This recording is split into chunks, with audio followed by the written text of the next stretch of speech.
क्योंकि आप छोटे हो तो किस तरह की उम्मीद आपको लगता है कि आपके मम्मी पापा को थी आपसे कि आप क्या करेंगे लाइफ में?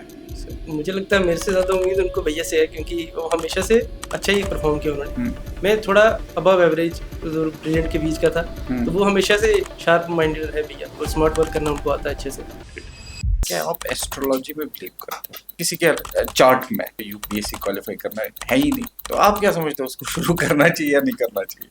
आप एक आदमी के पास जाएंगे, वो अपनी फीस चार्ज करेगा, वो बोलेगा हाँ आप नहीं कर सकते, आपको कुछ और करना चाहिए। दूसरे के पास जाएंगे, वो बोलेगा नहीं बिल्कुल कर सकते हैं, ये बने ही आपके लिए, तो फिर क्या करें? तो इसलिए मुझे लगता है ये आपको भ्रम में डालती हैं, एक ऐसी इल्यूजन क्रिएट करते हैं कि ये नहीं हो सकता, वो नहीं हो सकता। बच्चा फर्स्ट ईयर से तैयारी करता है, क्या प्लान बी की तरफ भी ध्यान देना चाहिए, नहीं देना चाहिए? तो अगर आपको लगता है कि आप वो प्रेशर डील नहीं कर सकते, तो फिर आप प्लान बी की तरफ फोकस करें। कौन से ऐसे ingredients important increase civil services aspirant के लाइफ में?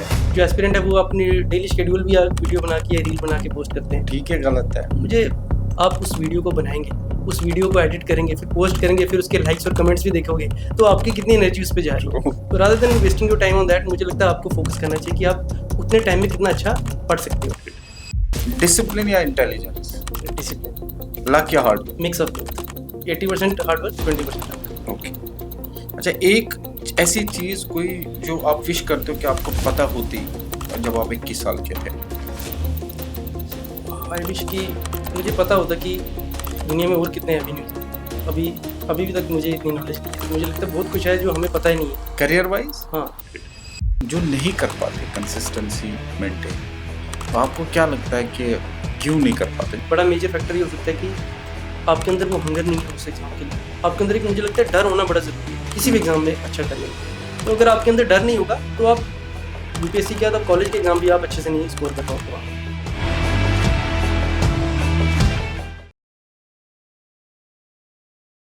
Hello everyone, welcome back to another episode of exceptional journey by OS. मैं आपका होस्ट आपके सामने फिर एक बार हाजिर हूँ। आज हमने एक ऐसे कैंडिडेट को इनवाइट किया है जो अगेन बहुत सारे टाइम में बहुत सारे कैंडिडेट्स हमारे इसी डिस्ट्रिक्ट से हैं, जो कि पुंछ डिस्ट्रिक्ट से हैं, और बहुत काबिल तरीन ऑफिसर हैं। डॉक्टर रह चुके हैं, वेटनरी साइंस इनका बैकग्राउंड रहा है, और वेटनरी साइंस में इन्होंने वेटनरी असिस्टेंट का एग्ज़ाम भी पास किया जेकेपीएससी का। देन इन्होंने स्टेट सर्विसेज का एग्ज़ाम क्वालिफाई किया है, रैंक 44, एंड देन रिसेंटली इन्होंने यूपीएससी का एग्ज़ाम पास किया है। और गर्व करते हैं हम ऐसे स्टूडेंट पे, ऐसे डॉक्टर पे, और जिनकी मैं बात कर रहा हूँ उनका नाम डॉक्टर आकाश जग्गी, और इन्होंने हाल ही में यूपीएससी क्वालिफाई किया है।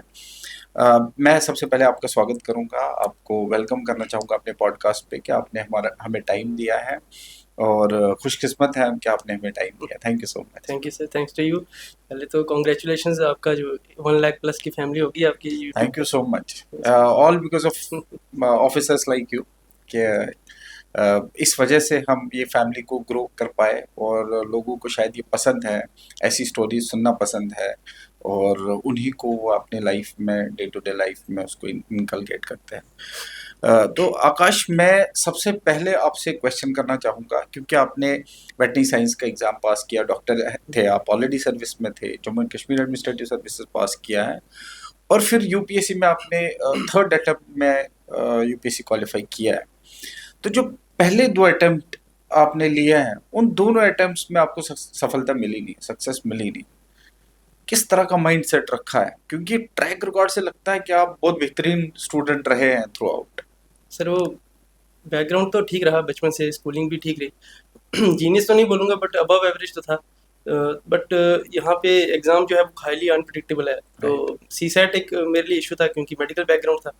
तो फर्स्ट 2 अटैम्प्ट में सी सेट ने बहुत तंग किया, तो थर्ड अटैम्प्ट में लकीली वो सी सेट पास हो गया। जीएस में तो हमेशा ठीक ही मार्क्स रहे, बट वही सी सेट का इशू था। तो तब फेलियर तो आते हैं, और फर्स्ट अटैम्प्ट में आप बहुत ज़्यादा एम्बिशियस होते हो, आपको लगता है कि आपने बहुत ज़्यादा हार्ड वर्क किया है, तो और आप सक्सेस स्टोरीज भी सुनते हो टॉपर्स की, तो आपको लगता है कि फर्स्ट अटैम्प्ट में हो जाएगा, अगर बाकी करें तो, अगर हम भी मेहनत करते हैं हो जाएगा। फिर जब आपका सी सेट ही नहीं होता है, आप प्रीलिम्स से ही बाहर हो जाते हो, तो आपको थोड़ा तो सेटबैक लगता है। फिर आप सोचते हो कोई नहीं, फिर से ट्राई करेंगे। तो मुझे लगता है कि इस अटैम्प्ट में, थर्ड अटैम्प्ट में मैं सबसे ज़्यादा रिलैक्स था, क्योंकि मेरे पास एक प्लान भी था, जो मैं हमेशा बोलता हूँ कि होना चाहिए। तो वो एक माइंड में एक सिक्योरिटी थी कि कोई बात नहीं, अपने पास जॉब है, फ्री होके जाते हैं बिना किसी बैगेज के लोड के। तो मेरे मेरे ख्याल से शायद वो वर्क कर गया उस दिन। वर्क कर गया। शुरुआत आपने पुंछ से की स्कूलिंग? 12th तक मेरी स्कूलिंग सारी पुंछ में ही हुई। उसके बाद फिर मैं यूनिवर्सिटी में आया, स्कॉस जम्मू। वहाँ से मैंने अपनी BBSc NDH अपनी जो ग्रेजुएशन होती है वहाँ से मैंने कंप्लीट की 2022 में। फिर उसके बाद 2022 में ही मैंने अपना फर्स्ट अटेम्प्ट दिया था केस का भी और UPSC का भी, क्योंकि 2021 से 22 के बीच हमारी इंटर्नशिप होती है 1 साल की। तो जैसे कि मेरे गाइड तो हैं, बड़े भाई हैं, तो उन्होंने बोला था कि पहले अपने कॉलेज में फोकस करना, तो जो लास्ट का जो 1 साल का पीरियड होगा इंटर्नशिप का उसमें अपनी तैयारी स्टार्ट कर देना। तो मैंने वही इंटर्नशिप की पीरियड में स्टार्ट कर दी थी, बीच में टाइम मिलता था, ड्यूटी भी होती थी, तो फिर मैंने सोचा कि 2022 में अटेम्प्ट दे देते। राइट। ऑफ कोर्स हम शिवम जो हमारे होनहार ऑफिसर यहाँ के है जम्मू एंड कश्मीर के, इस टाइम वो कश्मीर डिवीजन में सर्व कर रहे हैं, JKPS Jammu Kashmir police services में है।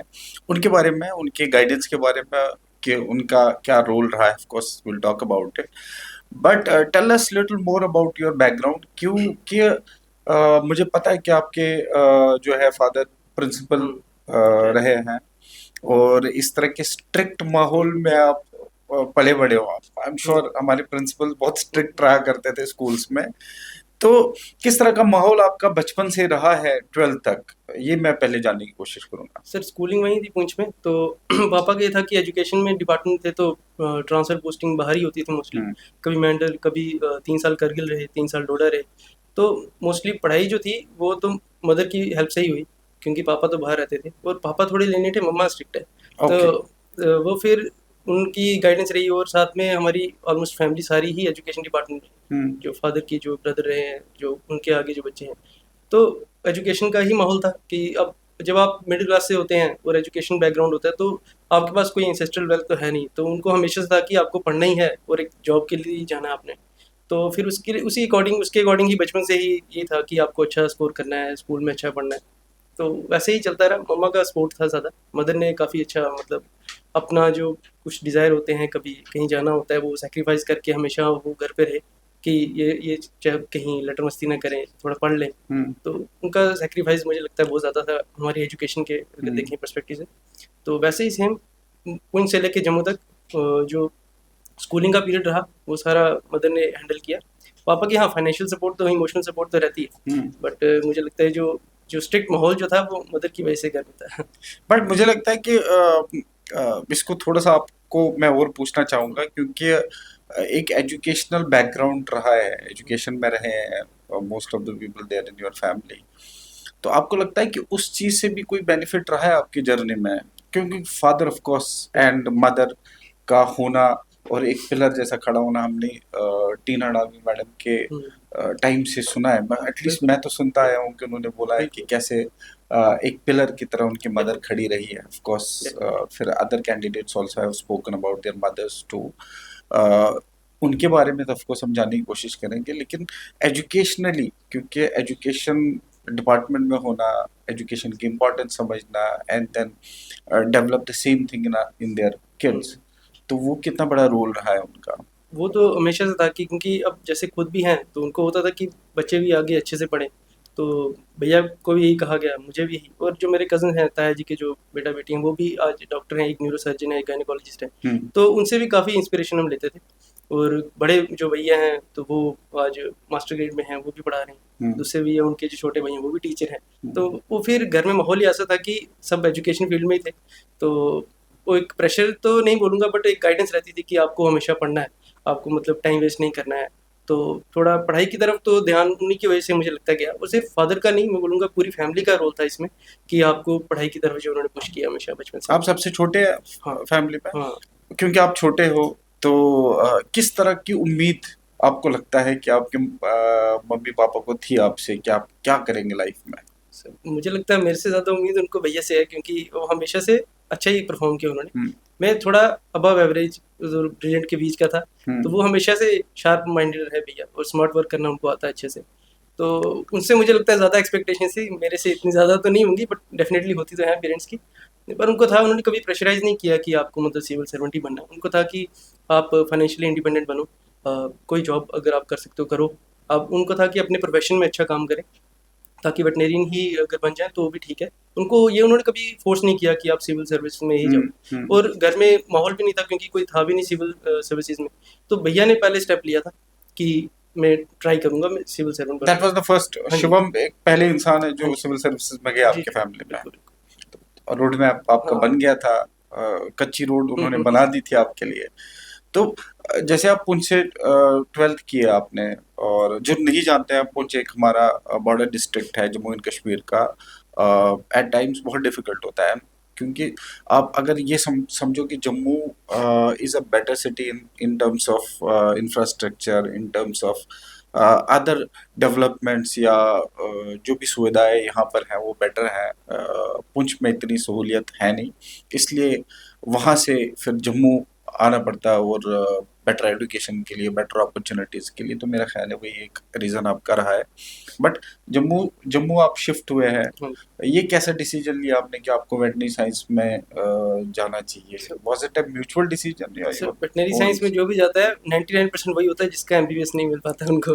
तो वो एक वो टूटे आपने दिल से नीट जाते दिया हैं। होगा उस टाइम? हाँ, हमारे टाइम वो था 2016 में नीट हुआ, फिर कैंसिल हुआ, फिर जेकेसीटी हुआ, ऐसे हुआ था 2 तो बार। But how difficult was it कि आपको बेसिकली मनचाही सीट मिली नहीं, आपको एमबीबीएस में जाना था, नहीं मिला, तो कैसे उस चीज को आपने एब्जॉर्ब किया और बने रहे अपने करियर में? सर वो तब तो आप होते भी टीनेज में हो तो आपको 18 साल के हाँ, होते हो? आपको थोड़ा बुरा तो लगता है, ज़्यादा फ़ील करते हो आप।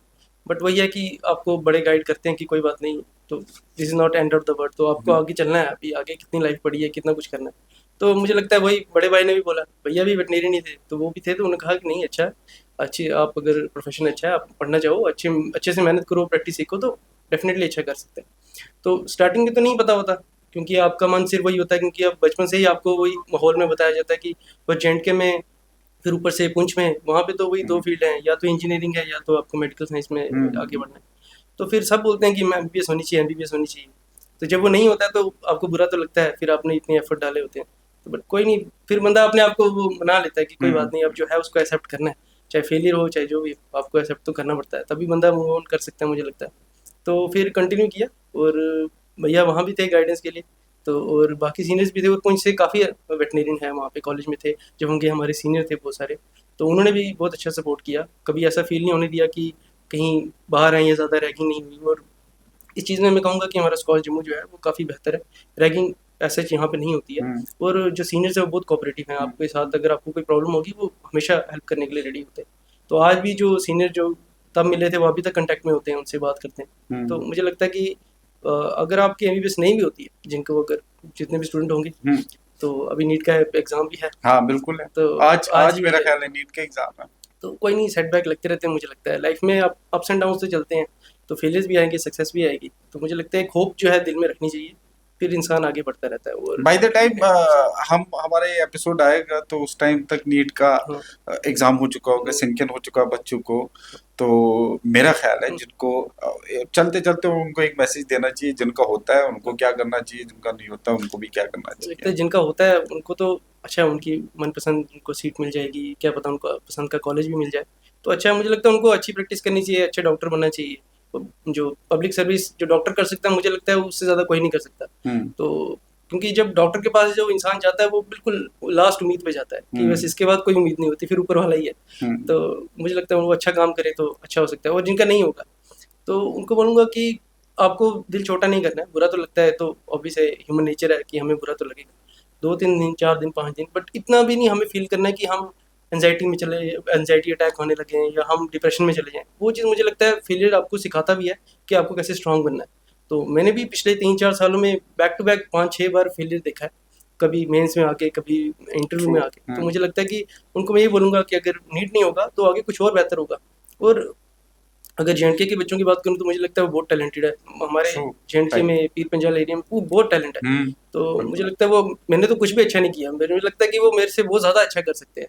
तो उनके अंदर इतनी कैपेबिलिटी है, तो दिल छोटा नहीं करना है, हार नहीं माननी, बस लगे रहना ये तो आप मॉडेस्ट रह के आप बोल रहे हो कि मैंने कोई कुछ अचीव नहीं किया भाई, और क्या अचीव करोगे आपने? आपने वेटरी साइंस में रैंक 5 से हासिल किया है नौकरी, एंड सर्जन है आप, उसके बाद आपने Jammu and Kashmir administrative services में rank 5 and then UPSC this year. हम्म, तो higher services you already clear. मुझे नहीं पता कि और क्या चाहते हैं आप। खैर हम तो बहुत प्राउड फील करते हैं कि आपने सारे अचीवमेंट्स किए हैं, but at the same time आप, क्योंकि आप नीट के स्टूडेंट रह चुके हैं, क्योंकि आप डॉक्टर रह चुके हैं, आज नीट का एग्ज़ाम है, आने वाले वक्त में नीट का रिजल्ट आएगा, तो जिनका नहीं होगा, जाहिर है कि 18 साल का बच्चा है, उनके लिए आसान है नहीं। तो उनके माँ बाप को भी थोड़ा सा उसमें ख्याल रखना चाहिए कि उसका उनका रिजल्ट बेसिकली उनको एक्सेप्ट कर लेना चाहिए, बिल्कुल। जो भी इधर भी जो भी आए। तो माँ बाप के लिए भी एक मैसेज आपको दे देना चाहिए। पेरेंट्स के लिए तो मैं यही कहूँगा कि जो वो हमारे में जो भेड़ चाल होती है हम बहुत फॉलो करते हैं, क्योंकि हम हमारे पास यहाँ मुझे लगता है इतने एवेन्यूज़ की नॉलेज भी नहीं होती है, पेरेंट्स को भी नहीं है, बच्चों को भी नहीं है। हम्म तो अब तो सोशल मीडिया या इंटरनेट की वजह से फिर अवेयरनेस है, पहले तो बिल्कुल नहीं होती। तो मुझे लगता है कि पेरेंट्स को प्रेशराइज नहीं करना चाहिए। हम्म अगर नीट नहीं हुआ तो क्या पता वो आगे लाइफ में कुछ अच्छा कर ले, क्या पता उनके लिए कुछ अच्छा ही लिखा हो डेस्टिनी में, हम्म इससे बेटर। तो मुझे लगता है कि उनको उम्मीद रखनी चाहिए और इनकरेज करना चाहिए अपने बच्चों को कि ये नहीं हुआ तो आगे कुछ और पढ़ो। अगर बीपीएससी में जा सकते हो, वेटनरी में जा सकते हो, बीडीएस कर सकते हैं, नहीं तो और भी अगर प्रोफेशन में जा सकते हैं। आजकल मेडिकल है तो आप ग्रेजुएशन करें, अगर सिविल सर्विस में इंटरेस्ट है तो आप वहाँ जा सकते हैं। तो मुझे लगता है कि आपको डिफरेंट जो फील्ड्स हैं उनको एक्सप्लोर करना चाहिए, उनको एनकरेज करना चाहिए कि जैसा इंटरेस्ट है बच्चों का उसके अकॉर्डिंग उनको पुश करें कि उस फील्ड में जाए। तो मुझे लगता है उनकी सपोर्ट जो मुझे सब इस टाइम पे इमोशनल सपोर्ट उनकी सबसे ज़्यादा मैटर करती है।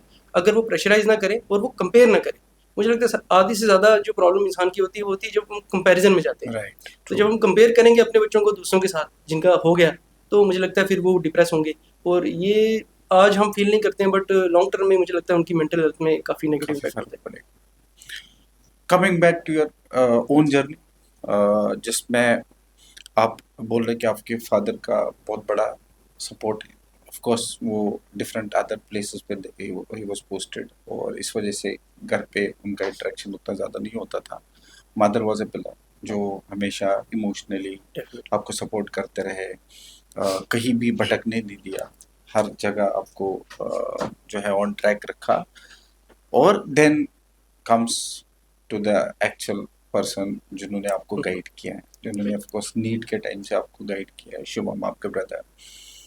कितना बड़ा रोल उनका रहा है, और इस वजह से क्योंकि उन्होंने ऑलरेडी सिविल सर्विसेज क्वालिफाई किया हुआ था, और क्या क्या सपोर्ट की ज़रूरत आपको थी जो उन्होंने एज ए गाइड आपको देते रहे, और कितनी इम्पोर्टेंस थी उस गाइडेंस की आपकी लाइफ। सो मुझे लगता है having an elder brother is a blessing. और अगर ही वो इज़ अ टैलेंटेड ब्लेसिंग तो आज सच। हो अगर वो टैलेंटेड हो और स्ट्रॉन्ग विल के हों और मेहनती हों, डिसिप्लिन्ड हो, तो मुझे लगता है वो एक बहुत अच्छा रोल प्ले करता है आपकी आगे लाइफ में।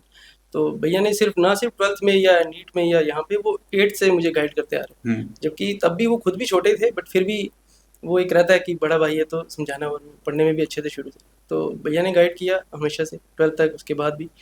तो अब अगर इस एग्ज़ाम की मैं बात करूँ सिविल सर्विसेज की, तो पहले तो कॉलेज में बहुत अच्छे से गाइड किया कि क्या करना है क्या नहीं। फिर उसके बाद सिविल सर्विसेज के बारे में बताया। अगर मुझे लगता है अगर भैया अगर गाइड नहीं करते तो मे बी उन एस्पिरेंट्स की तरह होता है जो एक सब्जेक्ट के लिए 4-4 बुक पढ़ते हैं। क्योंकि और उससे उनकी जो पूरी रिवीजन होती है वो पूरी डिस्ट्रैक्ट हो जाती है, आप अच्छे से कर नहीं पाते हो। तो वो प्रिपरेशन में स्मार्ट वर्क कैसे करना है वो मुझे भैया ने सिखाया। कौन सी रिसोर्सेज के साथ कंसाइज रहना है, मल्टीपल रिवीजन करनी है रादर देन मल्टीपल रिसोर्सेज। तो ये चीज़ मुझे लगता है सबसे इंपॉर्टेंट है, वो भैया ने सिखाई। तो और जब आप डीमोटिवेटेड होते हो तो मुझे लगता है कि तब सबसे ज़्यादा इंपॉर्टेंट होती है आपको नीड होती है कि आप बड़ा भाई हो या कोई फ्रेंड हो जो आपको थोड़ा सा मोटिवेट करे, एक होप दे। क्योंकि जब आप फेलियर फील करते हो मुझे लगता है तब आपको सबसे ज़्यादा डिजेक्शन फील होती है, तब आपको चाहिए कोई इंसान। तो वहाँ पे भैया ने बहुत हेल्प की। मुझे याद है जब भी एग्ज़ाम में जब मैंने केस का अटेम्प्ट दिया था अपना 2022 में, तो उसमें मैं इंटरव्यू स्टेज तक पहुँचा था, बट इंटरव्यू नहीं होता। और फर्स्ट अटेम्प्ट में क्या होता है कि जब आप प्री भी का आपका क्वालिफाई हो जाए अच्छे मार्जिन से, मेंस भी आपका अच्छे मार्जिन से हो जाए, तो आपको लगता है कि इंटरव्यू में तो आप इस बार तो हो ही कर ही जाएगा। लोगे। बट जब रिजल्ट आता है फिर आपको रियलिटी पता चलती है कि नहीं, कहीं ना कहीं गड़बड़ी हुई है। तो तब उस दिन तो मैं बड़ा डिप्रेस था। तो वहाँ पे भैया की हमेशा से गाइडेंस रही, उन्होंने मोटिवेट किया कि कोई बात नहीं, ये तो चलता है, कितने लोग कितने अटेम्प्ट देते हैं, ज़रूरी थोड़ी है सबका फर्स्ट अटेम्प्ट में। तो सीखना है, जहाँ गलती की है उस सब्जेक्ट में इम्प्रूवमेंट करनी है, बाकी चीज़ें सीखनी है। तो मुझे याद है वो उन्होंने मुझे एक मिनट की या 50 सेकंड की वो एक महाभारत की क्लिप है, वो लॉर्ड कृष्ण और अर्जुन के बीच की बात करते हैं, तो वो 50 सेकंड्स की क्लिप है। तो वो मुझे उन्होंने भेजी थी। और आज तक मैं वो पिछले 4 सालों से जब भी मेरे को मैं कभी डिप्रेस फील करूँ या डिजेक्टेड फील करूँ या मुझे कभी लगे कि यार मेरे से कुछ होगा नहीं या मैं कर नहीं सकता, मैंने हमेशा वो क्लिप्स देखी है और उसके बाद मेरे को ऑटोमेटिकली बहुत ज़्यादा मोटिवेशन या इंस्पिरेशन मिली। तो फिर मैं कंटिन्यू करता रहा और वो एक ही वीडियो मैंने देखी है बस। तो और क्या इसका मतलब है वो बहुत अच्छे से आपको जानता है। हाँ, of course definitely. You guys are brothers, तो उस हिसाब से भी और इस क्योंकि इस जर्नी को जानते थे तो that was also a connect. मैं पहले भी बताया था आपको कि मैंने शिवम को बहुत बार हमारी बात होती रही है, मैंने बहुत बार ही was the one of the best person जो मुझे लगा था कि मुझे बहुत अर्ली टाइम में मुझे उनका एक पॉडकास्ट करना चाहिए था। Then I spoke to him couple of times here and there. इतना बिजी पुलिस ऑफिसर की लाइफ इतनी आसान होती नहीं है, we all know that, but I have been wanting him to come on my podcast. Again, I am requesting him कि please थोड़ा सा टाइम हमें दो, एक आधा एक घंटा हमें चाहिए। और now that we are talking about him, his mindset, his goals, किस तरह उन्होंने आपको गाइड किया, तो मेरा और मेरी इच्छा बढ़ रही है कि मैं उनको एज सुन एज पॉसिबल रोप इन कर सकूं और उनको उनका माइंडसेट उनकी तरीके से सुन सकूं। बट अपार्ट फ्रॉम दैट, मैं जैसे उनकी गाइडेंस आपके साथ रही है और आसान जर्नी है नहीं, अलग अलग टाइम में अलग अलग तरीके से इंसान फेलियर इसमें देखता है। स्पेशली जैसे मैंने बोला कि आपका करियर बहुत बेहतरीन चला है थ्रू आउट। आप एकेडमिकली आप तो अबव एवरेज बोलते हो, but it is not above average, ये बेस्ट में गिना जा सकता है। बट फिर ऐसा फेलियर फेस करना प्रीलिम्स में, प्रीलिम्स कभी इंसान झेल ले कि भाई पहला अटेम्प्ट है, सेकंड अटेम्प्ट है, शायद अपने आप को मना सके कि सी सैट एक कॉम्प्लिकेटेड चीज़ है, I need to work on this. But then interview stage से वापस आना, ऑफ कोर्स शिवम ने या बाकी फैमिली ने आपको कंसोल किया होगा। At the end of the day it is your mindset, आप किस तरह इसको लेते हो। तो मुझे लगता है कि आपको माइंडसेट डेवलप हमारे करना। व्यूअर्स के साथ, बच्चों के साथ शेयर करना चाहिए। सर हाँ, मेरे लिए तो वो फर्स्ट टाइम था, क्योंकि इतनी होप के बाद जब आप थोड़ा आपको लगता है कि आप फेल हो गए, तो फिर मुझे लगता है उस टाइम पे बिल्कुल मोटिवेशन जो है वो इंटरनल ही होनी चाहिए हमेशा। एक्सटर्नल मोटिवेशन एक दिन काम करेगी, 2 दिन काम करेगी, तीसरे दिन आप फिर से डाउन हो जाओगे। तो इंटरनली आपको मोटिवेट रहना पड़ता है हमेशा।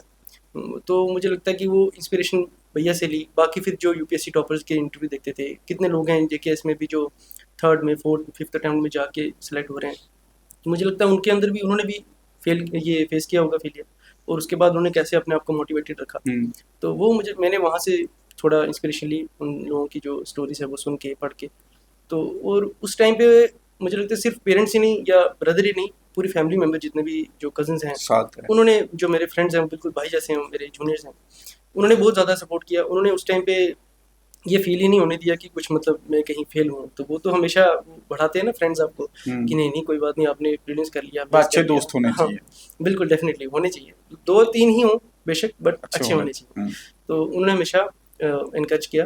तो मुझे लगता है कि उन सब की जो सपोर्ट थी, वो जो कलेक्टिव एफर्ट होता है, उसी की वजह से शायद आप उस टाइम रुक सकते हो कि ये नहीं आप बोलते हो नहीं मैं फिर से तैयारी करूँगा, फिर से एक अटैम्प्ट दूंगा। बट हाँ, तब मैंने एक चीज़ डिसाइड कर ली थी, जो मैं आज अभी से सबको बोलता हूँ, हमेशा मेरे से जो भी बात करता है, कि प्लान भी आपके पास होना ही चाहिए। बिना प्लान बी के अगर आप सिविल सर्विसेज या किसी भी कॉम्पिटिटिव एग्जाम में उतरोगे, तो आपके दिमाग में एक बैगेज रहता है, एक लोड रहता है, प्रेशर रहेगा, और उस प्रेशर से कभी कभी आप एग्जाम में गलती कर देते हो। तो वो मुझे लगता है प्लान भी आपके पास एक सॉलिड होना चाहिए। और क्योंकि ये एग्जाम बहुत अनप्रिडिक्टेबल है, चाहे आप यूपीएससी लो चाहे जेकेएस लो, दोनों बहुत डिफिकल्ट है। जिन लोगों को लगता है कि केस बहुत आसान है, उनको एक बार आके फील्ड में उतर के देखना चाहिए कि इतना ईजी नहीं है। तो आपको वो मुझे लगता है कि उसके लिए आपका प्लान भी होना चाहिए। तब मैंने डिसाइड कर लिया था कि मैं अपना जो वेटनरी का जो एग्ज़ाम होता है वीएस का, वेटनरी असिस्टेंट सर्जन का, तो मैं इसके लिए भी तैयारी करूँगा। क्योंकि फर्स्ट अटैम्प्ट में जब था तब पोस्ट आई थी, पर तब मैंने ध्यान नहीं दिया। तो मेरे फ्रेंड्स कुछ सेलेक्ट हो गए, तो फिर मैंने उनको देखा कि वो कितना रिलैक्सड हैं। वो भी सिविल सर्विस के एस्पिरेंट हैं, अभी भी तैयारी कर रहे हैं वो, बट वो कितने रिलैक्सड होकर पढ़ रहे हैं, क्योंकि उनके पास एक अच्छी जॉब है, एक प्लान भी उनके पास अच्छा सॉलिड था। तो मुझे लगा कि मुझे भी इस पर ट्राई करना चाहिए। तो उसके बाद फिर मैंने वो माइंडसेट अपना डेवलप रखा। और एक वो मूवी है शॉशैंक रिडेम्पशन, उसकी वो बड़ी अच्छा एक डायलॉग है, तो वो मैं हमेशा मैं पढ़ता था वो, कि वो बोलता है कि hope is a good thing, maybe the best of things and no good thing ever dies. तो मुझे लगता है कि जो होप है ना आपके अंदर, वो हमेशा रहनी चाहिए। उस होप आपको लेके चलती है आगे। तो बस उस टाइम ये तो सोचा। यूपीएससी में तो वैसे भी बोलते हैं hope for the best but be हाँ, prepared for the worst. Yes. इसमें वर्स्ट के लिए प्रिपेयर्ड तो हमेशा बिल्कुल, रहना बिल्कुल। पड़ता है। पता नहीं लोग इसको प्रैक्टिकली शायद एज की वजह से, शायद इन हुँ, एक्सपीरियंस की वजह से लोग बच्चे इसको समझ नहीं पाते हैं। But let's talk about plan B, जो कि मुझे लगता है एलिफेंट इन द रूम, जो हमें एड्रेस प्रॉपरली करना चाहिए। हुँ, हुँ। कि जिसमें मेरे कुछ क्वेश्चंस हैं, काउंटर क्वेश्चंस हैं, जो स्टूडेंट पॉइंट ऑफ व्यू से, now that I am directing lot of students, तो प्लान बी का बहुत ज़्यादा सवाल चलता है पेरेंट्स के माइंड में भी और बच्चों के माइंड में भी। बच्चा चाहता है, सपोज बच्चा 18 ऑनवर्ड्स, मतलब ग्रेजुएशन फर्स्ट ईयर से तैयारी करता है, 21-22 तक उनको क्या प्लान बी की तरफ भी ध्यान देना चाहिए, नहीं देना चाहिए? सो जो मतलब आप कह रहे हैं जो ग्रेजुएशन ग्रेजुएशन फर्स्ट ईयर से से जो स्टार्ट, तैयारी करता है। सो मुझे लगता है कि उस टाइम पे तो उनके अंदर जो मोटिवेशन होती है वो हाई होती है, एक्साइटमेंट भी ज़्यादा होती है। ट्रू। तो अगर वो तब अच्छे से मेहनत कर लें, हम्म। और प्लान बी के लिए मैं कभी ये नहीं बोलूँगा कि फर्स्ट अटेम्प्ट में ही आपके पास प्लान बी होना चाहिए। आप फर्स्ट अटेम्प्ट में ही 3-4 जगह एग्ज़ाम दे रहे हो, वो नहीं होना चाहिए। हम्म। मुझे लगता है एटलीस्ट आप 1 या 2 अटेम्प्ट अपने अच्छे से दो, फिर आप देखो कि आप क किस स्टेज तक जा पा रहे हो। उसके बाद आपको प्लान बी की तरफ जाना चाहिए। क्योंकि आपको पहले अपनी जो टैलेंट है, अपनी जो मेहनत की है उसको पहले आज़माओ तो सही। करेक्ट। तो मुझे लगता है उनको पहले 1 अटेम्प्ट देना अगर उन्होंने चाहिए। दिया, हम्म। सपोज उन्होंने अच्छे से मेहनत कर, वो वाला अटेम्प्ट नहीं मैं काउंट कर रहा है जो आप ट्राई करने के लिए जाते हो कि हम्म। एग्जाम में कैसा होता है, वो नहीं। अब अगर फुल आपने अच्छे से, हाँ, प्रिपरेशन के साथ। प्रिपरेशन से जा रहे हो आप, अगर आपका प्रीलिम्स हो रहा है, मेंस में आप जा रहे हो, मेंस से आप अनफॉर्चुनेटली नहीं होता, अगर आप रह रहे हो, आपका मार्क्स कार्ड देखोगे जब आएगा, तब आप देखो कि आप कितना कितना लैग कर रहे हो, कितने मार्क्स से आपका रह गया मेंस।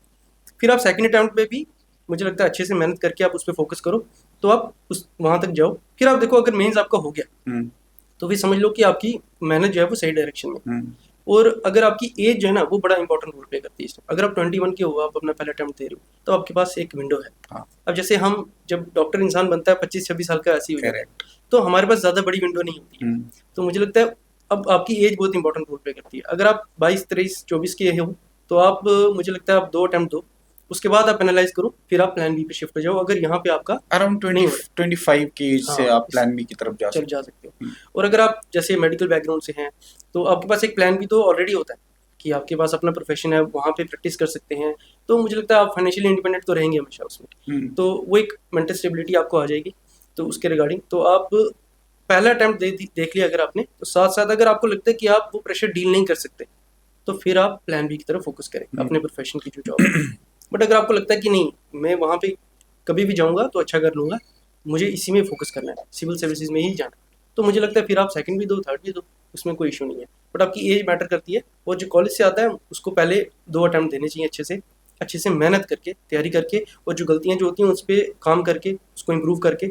फिर भी अगर वो नहीं हो रहा, तो मुझे लगता है कभी-कभी अब जैसे मेंस है, मेंस में चेकिंग में एम्बिग्यूटी बहुत ज़्यादा रहती है। हम्म।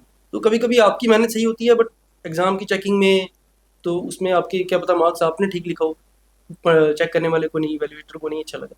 तो वो बहुत फैक्टर होते हैं मेंस में, तो बहुत ज़्यादा है। तो मुझे लगता है फिर आपको वो अपना हिम्मत नहीं हारनी है, बट आप प्लान बी में शिफ्ट कर लो, तो हम्म। साथ में वो। एक फॉलोअप क्वेश्चन है इसमें। फॉलोअप क्वेश्चन ये है कि हमारे यहाँ Jammu and Kashmir administrative services भी पैरेलली चलती है, हर साल आती है, जो कि बहुत अच्छी बात है। अगेन हर पॉडकास्ट में मैंने शुक्रिया अदा किया बोर्ड हाँ, जेकेपीएससी का कि हर साल करते आए हैं। इसी तरह करते रहे तो बच्चों का हौसला भी बनता रहता है और जॉब अपॉर्चुनिटी भी होती है। मेरा क्वेश्चन ये है कि जैसे आप इसलिए बेहतर इसका जवाब दे सकते हो क्योंकि आपने अपने फील्ड का भी क्वालिफाई किया है, state services and then UPSC, variety है हमारे पास। मैं चाहता हूँ कि आप बच्चों को ये भी समझाए कि अगर उनके पास स्टेट सर्विसेज की अपॉर्चुनिटी आती है और 21 साल से 25 साल के बीच का बच्चा है सपोज, क्या अगर वो फुल फ्लेज्ड यूपीएससी को माइंड बनाया और फोकस किया हुआ है और इस बीच में उसको स्टेट सर्विसेज की अपॉर्चुनिटी आती है जेकेपीएससी की, तो उसको जेकेएस देना चाहिए या उसको पहला अटेम्प्ट यूपीएससी ही देना चाहिए? मैं तो कहूँगा कि दोनों देने चाहिए, अगर क्योंकि मैंने पहला भी यही किया। अपॉर्चुनिटी जेकेएस का आता है। मतलब एग्ज़ाम आता है। हाँ। हाँ, तो डेफ़िनेटली, क्योंकि जो पैटर्न है एग्ज़ाम का ऑलमोस्ट सिमिलर है, सिलेबस जो है वो ऑलमोस्ट सिमिलर है। अब तो जीकेएस में वैसे एग्ज़ाम वो क्वेश्चन आने बंद हो गए हैं, कुछ वन लाइनर पहले आते थे एक ज़माने में, वो तो नहीं आते हैं आजकल। यहाँ भी एनालिटिकल आते हैं, हम्म। जैसे ऑप्शंस वहाँ पे आते हैं, तो ये आजकल रेप्लिकेट करते हैं यूपीएससी का जो पैटर्न होता है। तो मुझे लगता है कि अगर आप प्रिपरेशन आपकी होलिस्टिक है, तो आपको डरने की ज़रूरत नहीं है कि केएस का एग्ज़ाम दें या यूपीएससी का। हाँ, एक इशू होता है कि टाइम जो है ना, टाइमिंग वो कभी-कभी ऊपर-नीचे होती है। वो सेम टाइम पे नहीं होते हैं एग्ज़ाम। जेकेएस का अलग होगा, कभी यहाँ का प्रीलिम्स होगा तो वहाँ पे मेंस होगा यूपीएससी में। हाँ, उसमें प्रॉब्लम आ सकती है आपको। बट मैं कहूँगा कि अगर आपको अपॉर्चुनिटी मिलती है, आपने मेहनत की है, आपने तैयारी की है, एग्ज़ाम पैटर्न बिल्कुल सेम है और अगर प्रीलिम्स पहले जेकेएस का आता है, तो डेफ़िनेटली आपको अपीयर होना चाहिए। क्योंकि आपकी प्रीलिम्स की वो तैयारी जो होती है, जो कभी-कभी क्या होता है कि हम खुद से जब पढ़ रहे होते हैं, तो उतना अच्छे से हम नहीं रिवाइज़ करते, जबकि जब एक एग्ज़ाम आता है तो हम उतना अच्छा तब वहाँ पे करते हैं।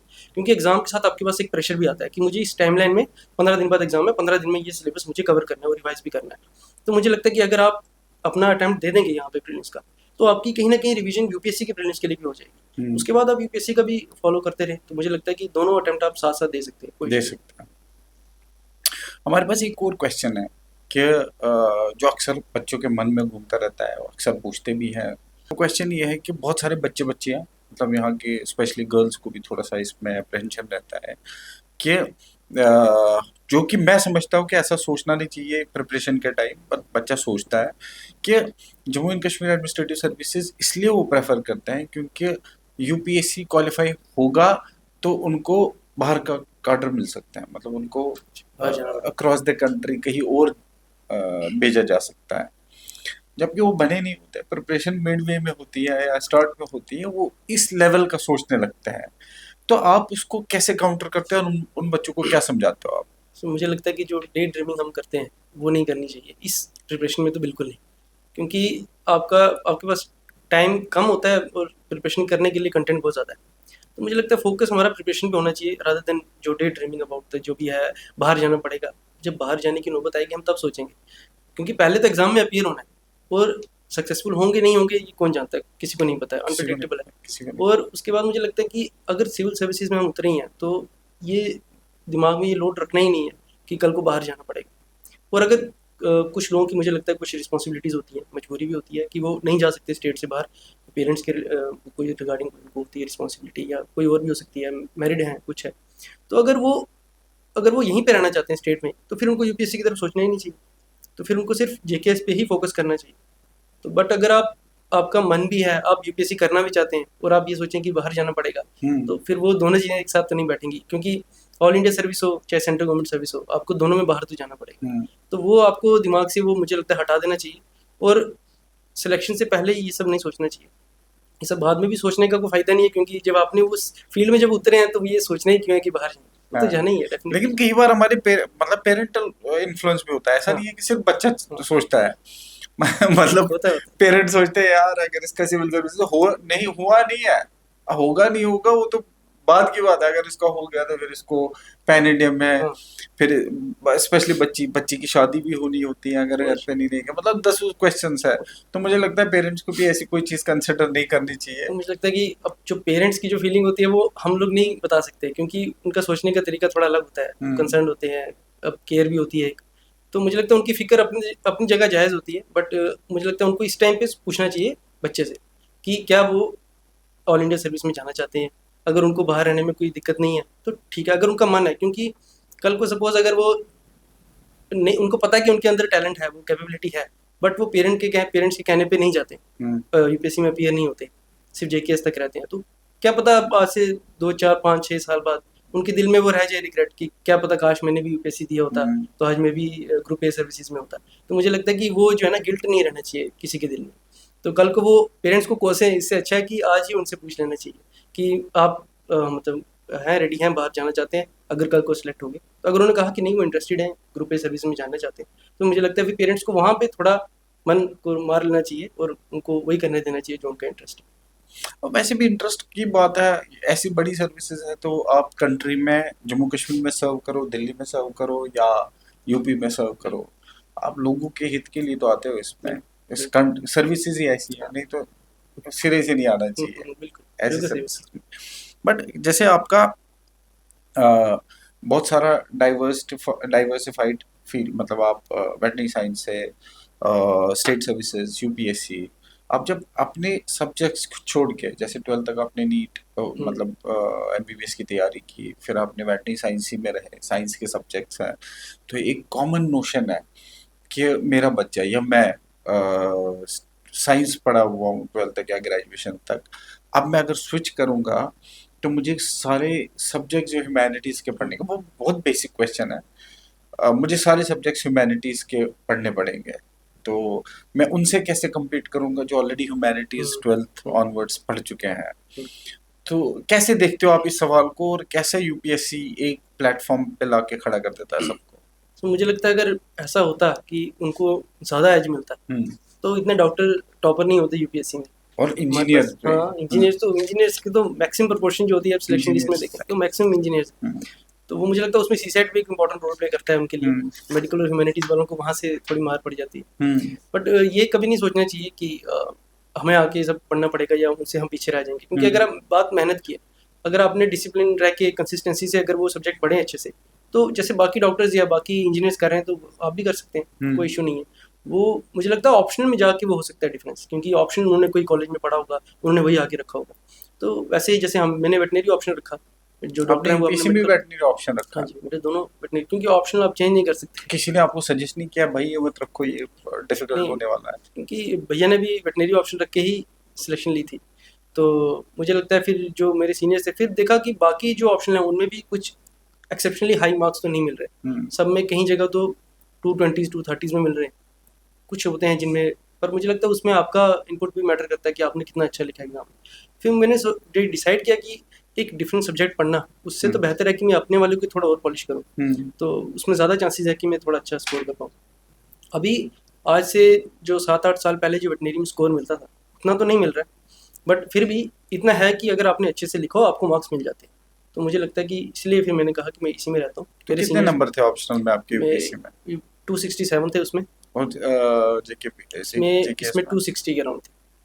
और डिसेंट, अच्छा हाँ स्कोर रहा डिसेंट है, और एग्जाम भी बहुत टफ आ रहे हैं, पहले से काफ़ी हद तक डिफिकल्ट हो गए हैं अब ऑप्शनल, और मुझे लगता है सभी ऑप्शनल डिफिकल्ट हो गए हैं, सिर्फ ये नहीं है। बस हमारे में ये इशू है कि ये थोड़ा लेंथी है, बहुत ज़्यादा लेंथी, बहुत ज़्यादा है। अब चाहे मेडिकल वाला हो चाहे वेटनरी को, ये थोड़ा लेंथी तो होते हैं। तो मैं जानना चाहूंगा कि आप अपने सीनियर्स वगैरह को कितना जानते हो कि जिन्होंने वेटनरी साइंस से यूपीएससी क्वालिफाई किया है? हाँ, कौन कौन है? पहले तो अपने भाई थे, और साथ में मुझे लगता है अपने डॉक्टर शाहिद इकबाल चौधरी सर हाँ, थे, उन्होंने भी राइट, वेटनरी थे। हाँ। फिर अपने जो बिलाल सर हैं, फिलहाल सर है, हाँ, ये दो को तो मैं भी जानता इनको हूँ। जानते हैं। और मुझे लगता है हमारे कॉलेज में जो यूनिवर्सिटी में इंस्पिरेशन यही थे पहले तो, जिन्होंने यूपीएससी क्रैक किया था और वेटनरी में थे। तो और भी होंगे, मैं शायद उनको जानता नहीं तो हूँ। ये आपके कॉलेज से पढ़े हुए हैं? हाँ हाँ, मुझे लगता है स्कॉश जम्मू से थे शायद, शाहिद सर। स्कॉश जम्मू से बिलाल सर भी थे। हाँ, क्योंकि हमारे काफ़ी सुपर सीनियर हैं तो हम इतना इंटरेक्शन तो नहीं है, बट हमने इनका नाम सुना था। मेरा बड़ा ख्याल है भाई हसीब हसीब साहब भी स्कॉश से पढ़े होंगे, जो इस टाइम श्रीनगर म्युनिसिपल नाम सुना कॉर्पोरेशन है, हाँ। कमिश्नर है। मेरा मुझे I am not sure, but उनका ये मुझे पता है कि उनका उर्दू ऑप्शनल रहा था, बट वेटनरी साइंस से थे या नहीं थे that I am little doubtful about. पर बिलाल सर और शाहिद सर तो थे। हमने भी कॉलेज में उन्हीं का नाम सुना है। हाँ, वो बड़े फेमस, और उन्हीं से इंस्पायर्ड होकर सबने मुझे लगता है तैयारी की थी। बड़े भाई ने भी, उसके बैचमेट ने भी, फिर आगे जूनियर्स, फिर आगे डॉक्टर प्रणय सलाथिया, जिनका भी फॉरेस्ट में भी आया है रैंक 15, तो वो सर अकाउंट्स ऑफिसर हैं। तो और डॉक्टर प्रिया शर्मा भाभी है मेरी, तो वो भी वेटनरी ऑप्शनल के साथ। फिर डॉक्टर विप्लव सूद जो वीडियो है, वो भी वेटनरी ऑप्शन। मतलब आप तो समझ में आ गया कि आप यू वर वेल रिसर्च, जो कि हर एस्पिरेंट्स को होना चाहिए कि अपने फील्ड पे अच्छी ऐसी रिसर्च होनी चाहिए। अब कितने मुतमईन कंटेंट है आप अपनी लाइफ को लेके सो फार, कि जो आपने अचीव किया है एज पर योर प्लान्स गया है, या कुछ ऐसी चेंजेस आप चाहते थे, कुछ और चाहते थे लाइफ से, कुछ अच्छा या बुरा या जो भी हुआ है? Are you happy in life right now? Yes sir, मेरा जब वीएस हो गया था, क्योंकि जब आप 2-2.5 साल बाद आपको जॉब मिलती है, तो मुझे लगता है आपको कोई जॉब मिलती है, उसमें ही काफ़ी हद तक कंटेंट और सेटिस्फाइड हो जाते हो। तो मैं तो अपनी वीएस की जॉब से भी काफ़ी हद तक सेटिस्फाइड था। तो ये मुझे लगता है कि पहले 2 अटेम्प्ट में मैं यूपीएससी में चाहे जेकेएस में, तो मैंने बहुत ज़्यादा मुझे लगता है एफर्ट डाले थे। तो इस बार मैं थोड़ा रिलैक्स था, मैंने कहा था कि ठीक है, होगा तो ठीक, नहीं होगा तो उसके बाद मैं डिसाइड किया था कि केस तो मैं नहीं दूंगा, ये फाइनल अटेम्प्ट होगा। अच्छा, इसके बाद आपको केस नहीं देना था? तो उसके बाद मैंने कहा ये फाइनल होगा। क्या वजह थी कि आपने ये डिसाइड किया था? एक तो सर मुझे लगा कि अब हो गया, थोड़ा मुझे अपने लिए भी टाइम चाहिए, क्योंकि आप ये जो कंटिन्यूस प्रोसेस होती है, आपको पूरा दिन आपके दिमाग में यही चलता है कि मैंने अब ये पढ़ना है, मैंने अब ये खत्म करना है, ये टॉपिक क्लियर करना है। तो वो मुझे नहीं चाहिए, स्ट्रेस नहीं चाहिए था। मैंने कहा था जॉब मिली है, यहाँ पे काम करेंगे और यहाँ पे अपना जो शाम का टाइम है अपने पे अपने लिए रखेंगे। हम्म, तो बस फिर मैंने सोचा था कि केएस पे तो नहीं मैं अपनी एनर्जी लगाऊंगा, पर अगर यूपीएससी का अगर मन किया तो फिर मैं चाहे अटेम्प्ट दे दूंगा जब तक मन किया।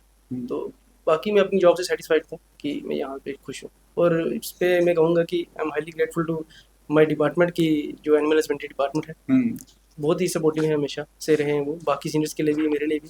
हमारे चीफ सर और मेरे जो कलीग हैं सीनियर्स बैचमेट सभी बहुत सपोर्टिव थे। उन्होंने मुझे कभी प्रेशर आने भी नहीं दिया। मेरा इंटरव्यू था, बीच में मेंस था, तो उन्होंने बिल्कुल यूपीएससी सपोर्ट। का जब इंटरव्यू हाँ, था। तो उन्होंने कभी लोड नहीं आने दिया। कोई काम होता तो मेरे फ्रेंड्स कर लेते थे, तो शेयर कर लेते थे कि आपका इंटरव्यू आप पढ़ो।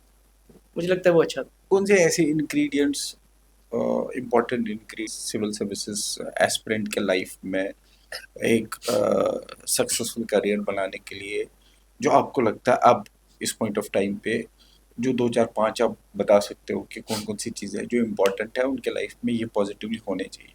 तो मुझे लगता है एक वो कंसिस्टेंसी तो बहुत ज़रूरी है कि आपको डेली पढ़ना है। आप 2 दिन पढ़ के 3 दिन छुट्टी नहीं कर सकते। और डिसिप्लिन आपको रहना है दिन में भी। आपका जो, मुझे लगता है कि जो आपकी टाइमलाइन है, आपका जो डेली शेड्यूल है वो डिसाइडेड होना चाहिए। 100% तो एप्लीकेबल नहीं होता, कभी कोई आ जाता है या कुछ हो सकता है, बट आपका मतलब 70 to 80% आप उसको इम्प्लीमेंट कर सको। डेडिकेशन होनी चाहिए, डिसिप्लिन होना चाहिए और कंसिस्टेंसी होनी चाहिए। अब अभी मैं जो कहूँगा कि जो डिस्ट्रैक्शन है उससे आपको बचना है।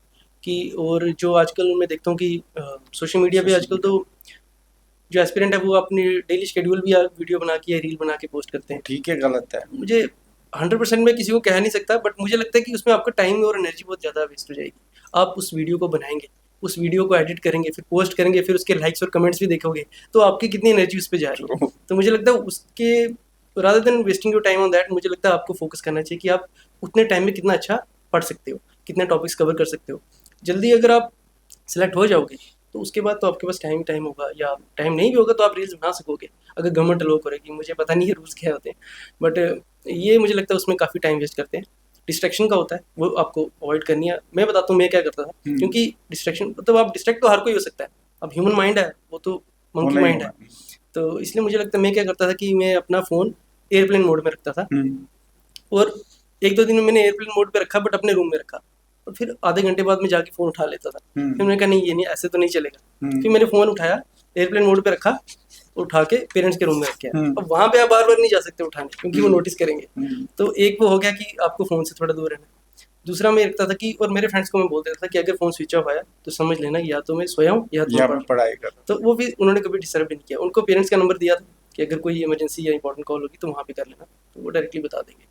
तो मुझे लगता है सोशल मीडिया की आप बच सकते हो, ऐसे फ़ोन अपना कम यूज़ कर सकते हो। आपका जो स्क्रीन टाइम है आप उसको कम करो। अब तो इतनी ऐप्स हैं फ़ोन के अंदर, इनबिल्ट फीचर होते हैं कि आप टाइमर लगा सकते हो अपनी ऐप्स पे कि 30 मिनट से ज़्यादा होगा तो ऑटोमेटिकली बंद हो जाएगी, वो कर सकते हो। और जब जैसे सोशल मीडिया का हो गया तो मैं वो जो ऐप्स हैं वो अनइंस्टॉल कर देता था। चाहे इंस्टाग्राम हो गया, ज़्यादा तो वही यूज़ करते हैं आजकल, तो अनइंस्टॉल कर दिया था मैंने। तो एग्ज़ाम से 1 डेढ़ महीना पहले तो वो बंद ही होता था। जब हो गया पेपर, 5 10 15 दिन रिलैक्स करने के लिए फिर इंस्टॉल किया, थोड़ा बहुत देखा, फिर वापस से वो एयरप्लेन मोड वाले गेम स्टार्ट कर दिए। तो मुझे लगता है आप डिस्ट्रैक्शन से बचो। और आजकल तो लाइब्रेरी भी हैं, और लाइब्रेरी वाला भी मुझे लगता है कि एक लोगों ने बहुत ज़्यादा ना वो मिथ सी एक बना दी है कि जो लाइब्रेरी में जाएगा वही सिलेक्ट होगा, घर में बैठ के सिलेक्ट नहीं होते। मैं सबको बताता हूँ कि ना मैंने कोचिंग ली, ना मैंने मॉक इंटरव्यू दिए, ना मैंने मॉक टेस्ट दिए, ना ही मैंने कोई लाइब्रेरी ज्वाइन की। क्योंकि अगर घर में आपका पीसफुल इन्वायरमेंट है तो आपको ज़रूरत नहीं है आप लाइब्रेरी में जाओ। क्योंकि मैंने देखा, मैं 1 महीना गया था जब मैंने सेकंड अटेम्प्ट दिया था केएस का बाद में, तो उन दिनों घर में कंस्ट्रक्शन चल रही थी, तो रेनोवेशन का काम था, इसीलिए तो सिर्फ 1 मंथ में गया, मुझे सेट नहीं बैठा। वो हमने वहाँ पे देखा कि अगर 20 बच्चे आते हैं वहाँ पढ़ने, तो 5 6 तो सिर्फ इसीलिए आते हैं कि वहाँ बैग रख के बाहर उनके फ्रेंड्स आए होते हैं, उनके साथ घूमने चले जाते हैं। वो इसीलिए जाते हैं कि पेरेंट्स को हम बता सके कि हम पढ़ने जा रहे हैं। तो मुझे लगता है दिखावे से ज़्यादा हमें खुद के साथ थोड़ा लॉयल रहना पड़ेगा उस टाइम, कि हम पढ़ाई पे फोकस करें rather than इसमें फालतू चीज़ों पे टाइम वेस्ट करें। ये चीज़ें कब बट करें। it is very difficult to be consistent हाँ, बिल्कुल। in this study. आपको क्या लगता है कि जो बच्चे नहीं कर पाते हैं, किस वजह से नहीं? क्या उनका विल पावर कम होता है? क्या उनको इस करियर को अचीव करने की चाहत कम होती है? या फुली शायद बने नहीं होते? क्या क्या रीज़न हो सकता है? क्योंकि this is the most difficult part जो यूपीएससी में consistency banana is the most difficult part, इसीलिए एग्ज़ाम शायद बहुत डिफ़िकल्ट है। बिल्कुल, अदरवाइज़ पढ़ाई-वढ़ाई तो इतना बिल्कुल। डिफ़िकल्ट है भी नहीं है।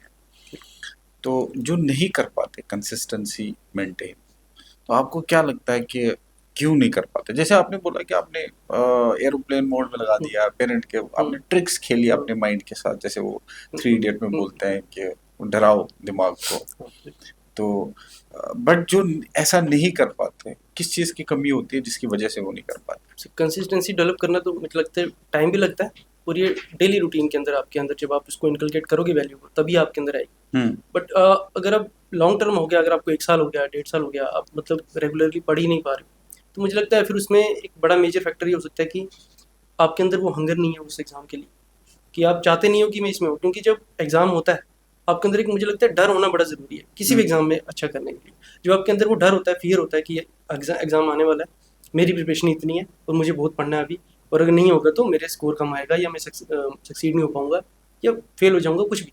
तो अगर आपके अंदर डर नहीं होगा, तो आप यूपीएससी क्या, तो कॉलेज के एग्ज़ाम भी आप अच्छे से नहीं स्कोर कर पाओगे वहाँ पे। तो डर होना चाहिए। उन लोगों के अंदर मुझे लगता है थोड़ी-सी हंगर कम होती है। विल पावर तो मैं मुझे लगता है कि सबके अंदर होती है। बस है कि वो चैनलाइज़ कहाँ कर रहे हैं, वो उस पे मैटर करता है। और मेरे ख़्याल से शायद उनको कभी-कभी क्या होता है, कई लोग सिर्फ़ प्रेशर में आके ये कोचिंग स्टार्ट कर देते हैं, या प्रेशर में आके तैयारी स्टार्ट करते हैं। उनका खुद का मन नहीं होता उतना। तो मुझे लगता है उनको खुद डिसाइड करना चाहिए कि क्या वो सही में यही चाहते हैं। अगर वो चाहते हैं तो फिर वो डेफ़िनेटली वो टाइम निकाल लेंगे, उनकी विल पावर भी स्ट्रॉन्ग हो जाएगी, और वो कंसिस्टेंट भी हो जाएँगे। हुँ। बट अगर खुद का मन नहीं होगा, तो मुझे लगता है वो फिर डाइवर्ट होगा इधर से। बट जैसे आपने बोला कि आपने पहले एमबीबीएस का एग्ज़ाम दिया था, तो ज़ाहिर है कि हम ये मान के चले कि आपका पहला इंटरेस्ट एमबीबीएस था। एंड देन वेटरनरी साइंस में चले गए, जो भी आपको ऑप्शन मिला, and you went there and you did that first, और फिर आपने यूपीएससी का सोचा। तो जब आपने यूपीएससी का प्लान किया, was it your plan, was it a mutually decided plan, कि जो आपने फैमिली के साथ बैठे और भाई अब बताओ क्या करना है, आपने इसमें जाना है, इसमें जाना है, and then once that decision was taken, तो फिर आपको कैसे सिंक इन करने में कितना टाइम लगा, and how did you do that? Sir, UPSC के लिए या सिविल सर्विसेज की प्रिपरेशन का डिसीजन तो मेरा अपना ही था। और लकीली फैमिली ऐसी है कि वो हमेशा से सपोर्टिव रहे हैं, उन्होंने बिल्कुल प्रेशराइज़ नहीं किया कभी।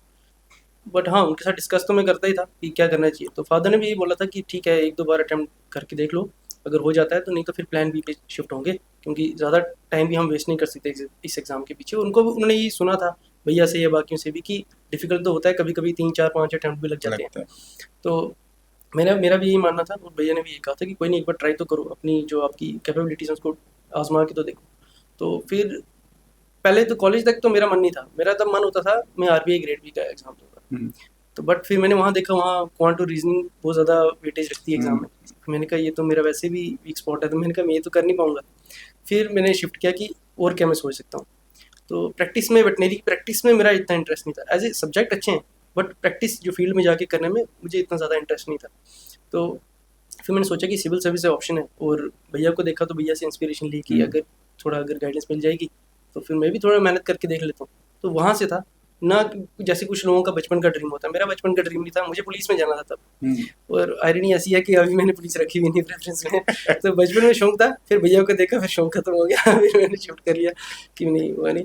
तो इसीलिए एक वो फैमिली में एक अपने पुलिस काफ़ी ऑफिसर होना चाहिए, काफी है। वो काफ़ी है, वो देख लिया मैंने। लेकिन शिवम और आप में, क्योंकि he is a police officer here in Jammu and Kashmir, and you are going with UPSC, दोनों की सिमिलर जर्नी, सिमिलर एम रहा है। तो किस तरह देखते हैं आप कैसे डिफरेंट डिफरेंट रहे उनसे, और क्या सिमिलरिटीज थी और क्या डिफरेंसेस थे आप दोनों की जर्नी में? क्योंकि आई एम श्योर आपने उनकी जर्नी होते होते देखी है, और then you analysed your journey also. तो उन दोनों में सिमिलरिटीज क्या थी और डिफरेंसेस क्या थे? सिमिलरिटी तो वही थी कि जैसा घर का माहौल था, तो वैसे ही अप्रोच होती थी स्टडीज़ के टुवर्ड्स। और थोड़ा बहुत मतलब कि इतना स्पोर्ट्स में वो भी ज़्यादा इन्वॉल्व नहीं थे, मैं भी स्पोर्ट्स में इतना मन नहीं लगता था। तो हम थोड़ा घर पे ही होते थे, तो ये सिमिलरिटी थी कि घर पे ही रहना पसंद था दोनों। हम्म, डिफरेंस की ये है कि जो नेचर में थोड़ा डिफरेंस है, कि वो थोड़ा इंट्रोवर्ट है, मैं थोड़ा एम्बिवर्ट, थोड़ा एक्सट्रोवर्ट। एक्सट्रोवर्ट, ऐसा हम्म, कह सकते हैं। तो मुझे पसंद है थोड़ा आउटिंग या मैं फ्रेंड्स के साथ टाइम स्पेंड करना मुझे अच्छा लगता है, सोशलाइज करना पसंद है। वो थोड़ा कम करते हैं बट वो थोड़ा जहाँ पे जिनके साथ जान पहचान है, ज़्यादा नहीं हर किसी के साथ। बस वही है, यही डिफरेंस है, ज़्यादा नहीं है difference. But in terms of studies, क्योंकि हाँ स्टडीज़ में हमें तो जो सुनने वाले हैं वो बेसिकली चाहते हैं कि हमें सिविल सर्विसेज, स्टेट सर्विसेज की गाइडेंस भी मिले। हाँ बिल्कुल। तो अगर सेम घर में दो भाई बहन, दो बहनें हैं, तो जाहिर है कि और जो कि मैं रिसेंटली देख भी चुका हूँ कि भाई बहन है, बहन का जो है प्रीलिम्स क्वालिफाई हुआ है, भाई उससे पहले से तैयारी कर रहा है, बड़ा भाई है, हाँ बहन का प्रीलिम्स हो गया है, भाई का प्रीलिम्स नहीं हुआ, भाई डिमोटिवेट हो गया कि भाई मैं तो ज्यादा पढ़ा था, मैं तो बड़ा भी हूँ और हम्म। मेरा नहीं हुआ। तो इस तरह की चीजें हुई है। नहीं, वो तो नहीं हो सकती क्योंकि 3 साल का गैप है हम दोनों में। तो भैया ने तो पहले ही अचीव कर लिया और वो बचपन से ही मेरे से थोड़ा ज़्यादा ही शार्प रहे, हम्म। स्मार्ट वर्क करना उनको अच्छे से आता है। तो फिर उन्होंने जो किया वो फर्स्ट अटेम्प्ट में उनका होता गया, चाहे बीएस का एग्ज़ाम था, चाहे ये अपना केएस का था। हम्म। तो फिर वो आया नहीं, क्लैश तो हुआ नहीं हमारा एग्ज़ाम देने का। तो यूपीएससी के लिए उनको अब टाइम ही नहीं मिलता। तो बस वो उनकी गाइडेंस रही, तो उसके अकॉर्डिंग मैं चलता गया। लेकिन ये भी तो एक पॉइंट है, जब मैंने आपको पूछा कि स्टेट सर्विसेज या यूपीएससी, आपने बोला कि उनको स्टेट सर्विसेज का ऑप्शन मिलता है तो स्टेट ही दे दे। हुँ, और उसमें तो खतरा ये है ना कि अगर स्टेट सर्विसेज इंसान दे दे, उसमें चला गया जैसे शिवम ने किया कि ही इज देयर, हुँ, अब पुलिस सर्विसेज हैक्टिक है, उधमपुर की ट्रेनिंग हो, बिल्कुल, आज के दिन में वो एसडीपीओ है कहीं पर, तो उनको तो एक मिनट भी नहीं मिलता अपने लिए, तो अब वो यूपीएससी की तैयारी तो नहीं कर सकते। तो खतरा तो ये वाला है कि अगर किसी को पुलिस सर्विसेज या एडमिनिस्ट्रेटिव सर्विसेज तहसीलदार वगैरह बिल्कुल, मिल गया, उसमें तो भी he will not be able to do preparation for UPSC. तो फिर ये मुझे लगता है उनको ये खुद से पहले ही एनालाइज करना पड़ेगा कि क्या मैं वो रिस्क ले सकता हूँ, क्योंकि अगर आप यूपीएससी पे 100% सब कुछ वो आप नहीं लगा सकते अभी, हम्म। क्योंकि अगर कल को वहाँ नहीं हुआ और आपने यहाँ का ऑप्शन भी छोड़ दिया और यहाँ पे अभी पोस्ट आ रही हैं, क्या पता इस जिस साल आपने अपीयर होना हो उस साल 150 आ जाए, 180 आ जाए, और आपने तब उसको इग्नोर किया और नेक्स्ट टाइम आप देख रहे हो कि नहीं यूपीएससी में कुछ नहीं हो रहा है, बहुत मुश्किल है, अब मैं इसमें हाईली दूं अब मैं जाऊँ और स्पेसिफिक। यहाँ पे 60 पोस्ट आ जाए और आपका ऐसे ही आप डिमोटिवेटेड हो जाओ कि अब मैं तो कैसे करूँगा, इतना कंपटीशन हो गया। तो फिर वो रिग्रेट करने से अच्छा है, मुझे लगता है कि आप सर्विस दे ज्वाइन देना कर लो, चाहिए। क्योंकि अच्छी बुरी तो कोई नहीं होती, दोनों सर्विस में आपको काम ही करना है। हम्म। और ऐसा नहीं, यहाँ पे भी अच्छी हाईली रिस्पेक्टेबल जॉब है, वो भी है। तो मुझे लगता है कि आपको आप वो खुद से डिसाइड करना है कि आपके पास प्लान भी अगर इतना सॉलिड हो कि आपको फ़र्क ही नहीं पड़ता हो कि केस हो या नहीं हो, फिर ठीक है। जैसे मैंने देखा कहीं जो डॉक्टर है, एमबीबीएस डॉक्टर है, वो इतना लोड नहीं लेते हैं जेकेएस का, वो यूपीएससी पे फोकस रखते हैं। कहीं लोग जो है पहले नहीं देते, क्योंकि उनको पता है कि उनके पास जो प्लान भी है वो सॉलिड है। वो आराम से अगर पीजी करेंगे, आराम से उनको एम्प्लॉयमेंट मिल जाएगा, अच्छे से अपना सर्वाइवल बहुत अच्छे से हो जाएगा। बट अगर दूसरा कोई है जैसे जो ग्रेजुएशन कर रहा है, या दूसरी जैसे कोई बीडीएस डॉक्टर है, कोई इंजीनियर है, उसको पता है कि प्लान भी इतने सॉलिड नहीं है, तो हमें या तो वहाँ या तो यहाँ फोकस करना हम्म। पड़ेगा। उनको रिस्क नहीं लेना चाहिए, उनको केस का एग्जाम दे देना चाहिए। और अगर रही बात टाइम की, तो मुझे लगता है उनको अकाउंट सर्विस रख लेनी चाहिए फिर, क्योंकि कंपैरेटिवली उससे जो वीडियो या तहसीलदार से और पुलिस से बेटर टाइम मिलेगा उनको। तो वो आप कर सकते हैं, अपनी प्रेफरेंस ऐसे सेट कर सकते हैं।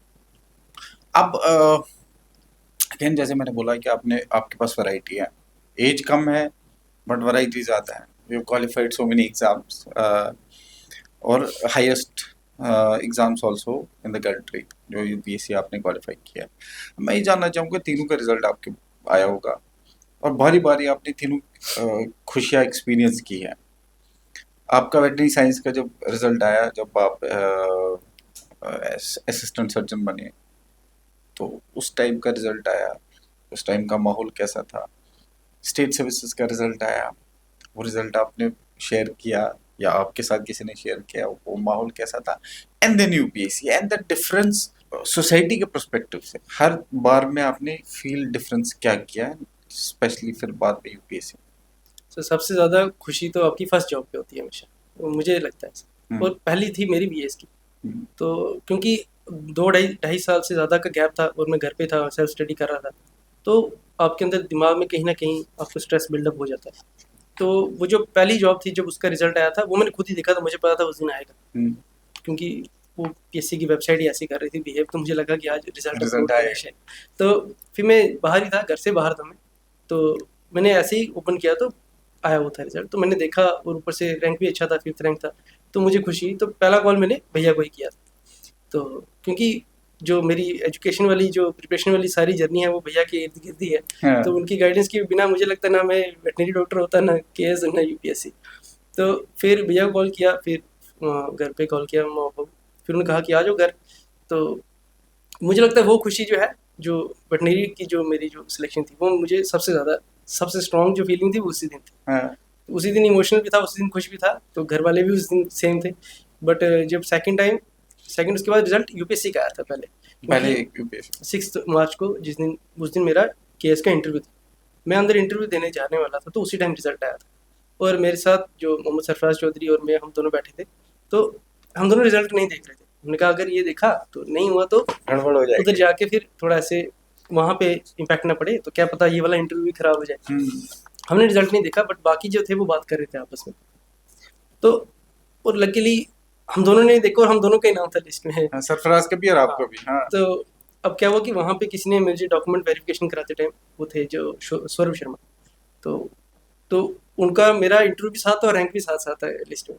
तो उन्होंने मुझे बोला था कि आपका नाम आकाश जगी है, तो इधर है कोई आकाश जगी 340 सीरीज में, आपका रोल नंबर जम्मू कश्मीर का जो होता है, जम्मू का। तो मैंने कहा ठीक है, दिखाओ मुझे रोल नंबर बताओ पहले। फिर उन्होंने रोल नंबर बताया, फिर रैंक बताया। तो मैंने कहा ठीक है चलो, मैंने कहा पक्का यही है ना, कहते हैं हाँ। फिर वो फिर मैंने कहा मैं सरफराज का मैं देखता हूँ। फिर सरफराज का देखा, फिर मैंने सरफराज को बताया। ऐसे चेंज चली। तो फिर जब मेरा फ़ोन बाहर था, गाड़ी में था, तो मैंने सोचा अंदर नहीं ले जाने देंगे, बट बाकी लेके गए थे। तो मैं जब बाहर गया तो उस पे 40-50 मिस कॉल्स थे।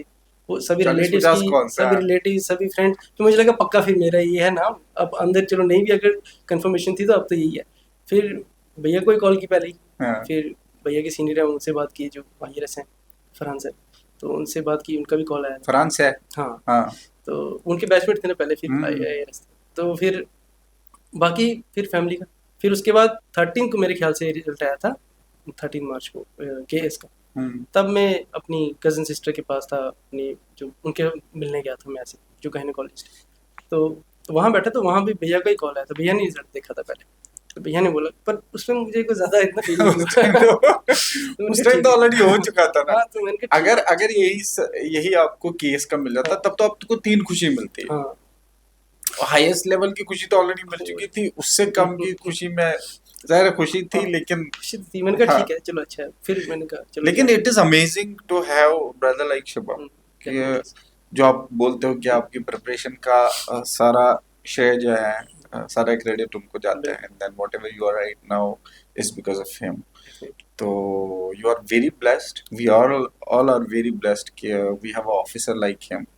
हम हम तो दुआ चाहेंगे कि उनको बड़ी से बड़ी चीज़ें कामयाबी मिले लाइफ में, बट क्योंकि सोसाइटी के लिए जैसे वो कर रहे हैं और जो हमें चाहिए वो he is there to help us. तो मैं तो उनको भी मुबारकबाद देता हूँ कि उन्होंने इतना बड़ा जो है अपने कोर्स अपने लाइफ का सेक्रीफाइस करते हुए आपको हेल्प करते हुए चले हैं वो, and you have reach to this level because of, mostly हाँ, बिकॉज ऑफ हिम, डेफिनेटली। कि उन्होंने ऐसे गाइड किया है। और मैं चाहूँगा कि जब भी उनको टाइम मिले, शिवम से मैं रिक्वेस्ट करूँगा कि क्योंकि जिस जगह जगह वो पोस्टेड है इस टाइम, काफ़ी सारे एस्पिरेंट्स तो उस साइड भी होंगे, साउथ कश्मीर में बहुत सारे एस्पिरेंट्स है।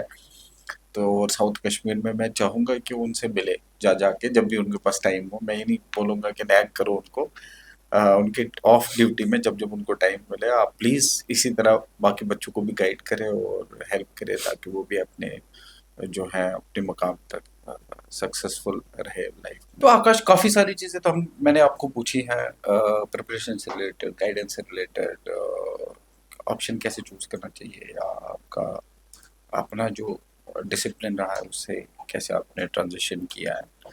बट जो इंटरेस्टिंग फैक्ट मुझे लगा आपके बारे में वो ये है कि आप एस्ट्रोलॉजी में बिलीव करते हो, है ना। सपोज एक क्वेश्चन, ट्रिकी क्वेश्चन है, एक क्वेश्चन है कि किसी के चार्ट में, एस्ट्रोलॉजी के चार्ट में, किसी के चार्ट में किसी ने दिखवा दिया कि भाई मेरे में तो यूपीएससी क्वालिफाई करना है ही नहीं, तो आप क्या समझते हो, उसको शुरू करना चाहिए या नहीं करना चाहिए।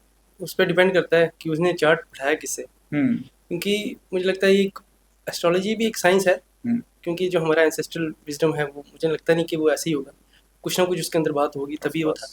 तो बट मुझे लगता है कि अभी इतने क्वालिफाइड लोग पब्लिकली अवेलेबल नहीं होते हैं जितना हमें दिखते हैं दुनिया में, और लोग किसी से भी रीडिंग करवाते हैं। तो वो कुछ भी बोल देंगे, वो एक दो चीज़ों को पकड़ के बोलेंगे, और ये इतनी डीप साइंस है, मुझे लगता है कि इसमें बहुत ज़्यादा सालों की प्रैक्टिस चाहिए होती है। तो किसी भी आप न्यू पर्सन से आप अपनी रीडिंग नहीं कराएं।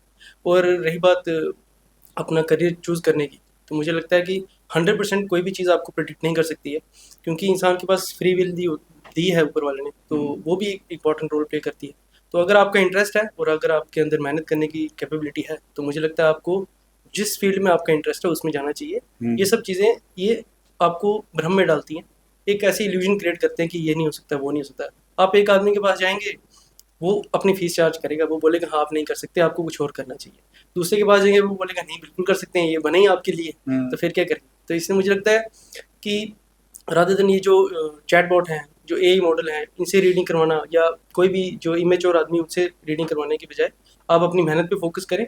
और अगर किसी को डाउट भी है या सक्सीड भी होना है, तो मुझे लगता है ये शॉर्टकट अपनाने से अच्छा है कि आप डायरेक्टली उस ऊपर वाले के साथ कनेक्ट करें, तो उस बेस्ट पर तरीका फोकस तो करें। वही है। तो मुझे लगता है वो ज़्यादा आपकी उसमें जो आपके चार्ट में नहीं भी होगा, डिवाइन ग्रेस से वो भी हो जाता है। हो जाता तो है, मुझे ट्रू। लगता है उस पर फोकस करना चाहिए। आपको कहाँ से एस्ट्रोलॉजी में कैसे आपको इंटरेस्ट आया? आपको तो यूपीएससी स्टेट सर्विसेज से फुर्सत ही कहाँ थी पढ़ने में? उस टाइम पे नहीं था, जब हाँ। मैं सेलेक्ट हो गया तो बीच का जो अभी जो टाइम चल रहा है 3-4 महीने से, तो फ्री था, तो मुझे लगा कुछ सीखना चाहिए। तो ओह। क्योंकि आप जब 2-3 साल रेगुलरली पढ़ते हो, तो अब आपके अंदर, अब आप फ्री बैठो आधा घंटा 1 घंटा, तो आपको कुछ ना कुछ दिमाग में होने लगता है कि मैं टाइम वेस्ट कर रहा हूँ, क्योंकि वो पुराना चल रहा होता है आपके दिमाग में, अभी माइंडसेट ही ऐसा बन जाता है। तो मैंने कहा कि अपना टाइम वेस्ट करने से अच्छा कुछ देखते हैं जिसमें इंटरेस्ट हो। और बाई चांस ही मैं ऐसे ही स्क्रॉल कर रहा था और यूट्यूब पे देख रहा था, तो फिर मैंने देखा कि कुछ एंसेस्ट्रल विजडम कुछ देखते हैं या कुछ आर्किटेक्चर देखते हैं, तो मेरा इसमें इंटरेस्ट आया। तो मैं थोड़ा अभी देख रहा हूँ, बस मुझे पता कुछ नहीं है, बस हम्म। ऐसे शौक है मेरा कि देखो। आपने वेटरनरी साइंस पढ़ा हुआ है और एनिमल से रिलेटेड आपने काफ़ी कुछ काम किया हुआ है, तो मुझे लगता है कि एनिमल वेलफेयर के लिए सोसाइटी में जिस हिसाब की अवेयरनेस होनी चाहिए उस हिसाब की अवेयरनेस है नहीं। बहुत सारी क्रूअलिटी होती है। डॉग बाइट हुआ तो पूरा का पूरा सिस्टम पीछे पड़ जाता है, या सैनिटेशन इतनी प्रॉपर भी है नहीं।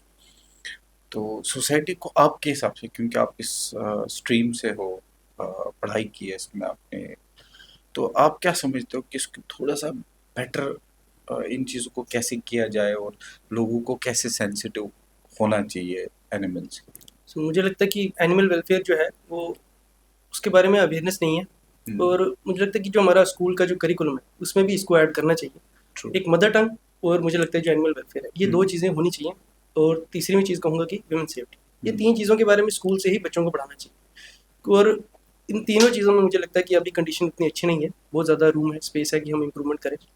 और रही बात एनिमल वेलफेयर की, तो उसमें सर मुझे लगता है कि अब जैसे डॉग बाइट का केस है, जैसे स्ट्रे डॉग की पॉपुलेशन है वो काफ़ी हद तक बढ़ गई है, तो उसमें हमें उनको प्रॉपरली वैक्सीनेट करके और उनके जो लिए जो शेल्टर होम होते हैं वहाँ पे उनको रखना चाहिए। और जहाँ पे उसके बाद हमारी जो पॉलिसी होती है एनिमल बर्थ कंट्रोल रूल के अंदर, कि उनको वैक्सीनेट करके, उनको स्टरलाइज करके, तो कास्ट्रेशन के बाद उनको वापस से अपनी स्पेस में छोड़ दिया जाता है। उसके बाद वो डिसाइल भी हो जाते हैं, तो डॉग बाइटिंग के केस जो हैं वो कम भी हो सकते हैं। और बाई चांस अनफॉर्चुनेटली अगर बाइट हो भी जाता है, तो रेबीज़ के स्प्रेड होने के चांसेस नहीं रहेंगे, क्योंकि 100% फेटल डिजीज़ है अगर एक बार सिम्टम आ गए। तो मुझे लगता है एक रीज़न ये है कि हमारा जो एडमिनिस्ट्रेटिव लेवल पे हमें फोकस करना चाहिए, पॉलिसी लेवल पे। दूसरा मुझे लगता है कि जो लोगों को करना चाहिए, तो सिटीज़न को ये करना चाहिए कि हम एक डिस्टेंस तो मेंटेन रखें जो एनिमल है उससे, बट अननेसेसरी उनको हम मारें नहीं।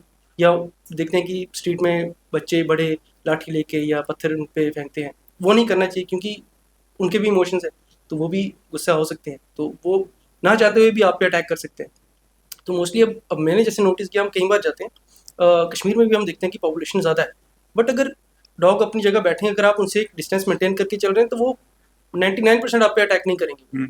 अननेसेसरी वो भी इन्वॉल्व नहीं होना चाहते। तो मुझे लगता है कि एक डिस्टेंस मेंटेन रखें, और थोड़ा सा हमारे अंदर भी कंपैशन होनी चाहिए कि हम उनको अननेसेसरी मारे नहीं, या उनके साथ ऐसा मिसबिहेव ना करें जिससे वो भी, उनको भी गुस्सा आए तो अटैक करें। ये थोड़ा मुझे लगता है एडमिनिस्ट्रेटिव लेवल पे और अपना ह्यूमन लेवल पे, दोनों पे चेंजेस होना आने चाहिए, चाहिए। होना चाहिए। बहुत इंपॉर्टेंट एक और क्वेश्चन है जो सिविल सर्विसेज, स्टेट सर्विसेज के एस्पिरेंट्स के लिए उनके प्रिपरेशन पॉइंट ऑफ व्यू से इम्पोर्टेंट है, जो आई शुड आस्क यू कि, क्योंकि आपने दोनों इंटरव्यूज दिए हैं, आपने जेकेपीसी के, यू गिवन 3 टाइम्स, आपने आपने वेटरनरी साइंस का भी एक इंटरव्यू दिया है, same board, must have been same board, then state services का जब आपने 2 बार दिया है तो उसमें ऑफ कोर्स बोर्ड चेंज होगा, लेकिन क्योंकि जेकेपीएससी ले रहा था and then you given UPSC का इंटरव्यू आल्सो, तो क्या डिफरेंस लगा दोनों पैनल्स में, और किस तरह का एक्सपीरियंस, दोनों अलग अलग एक्सपीरियंसेस कैसे रहे आपके? सर, एक चीज़ मैं ऐड करूँगा कि जो हमारा जो बीएस का एग्ज़ाम होता है, हम्म। वो सिर्फ रिटन जो होता है वो एमआर बेस्ड अच्छा, होता उसमें है। इंटरव्यू नहीं उसमें होता? इंटरव्यू नहीं ओके। होता। वो मेरे ख्याल से 2019 के बाद वो इंटरव्यू कट कर दिया था। हम्म।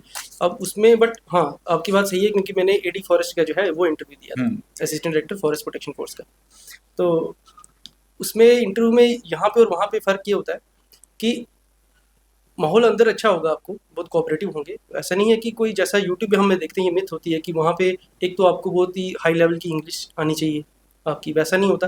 दूसरा ये नहीं होता कि वो आपको डांटते हैं या आपके साथ बड़ी एग्रेसिवली बिहेव करते हैं, ऐसा कुछ नहीं होता। ये सिर्फ यूट्यूब में मॉक इंटरव्यू तक होता है, वो भी कहीं कहीं होता है। मोस्टली जो जानते हैं वो अच्छे से इंटरव्यू लेते हैं। तो फ़र्क यही रहेगा कि जो यूपीएससी में मैंने नोटिस किया, वो बोर्ड पे भी डिपेंड करता है आपका बोर्ड किसका है।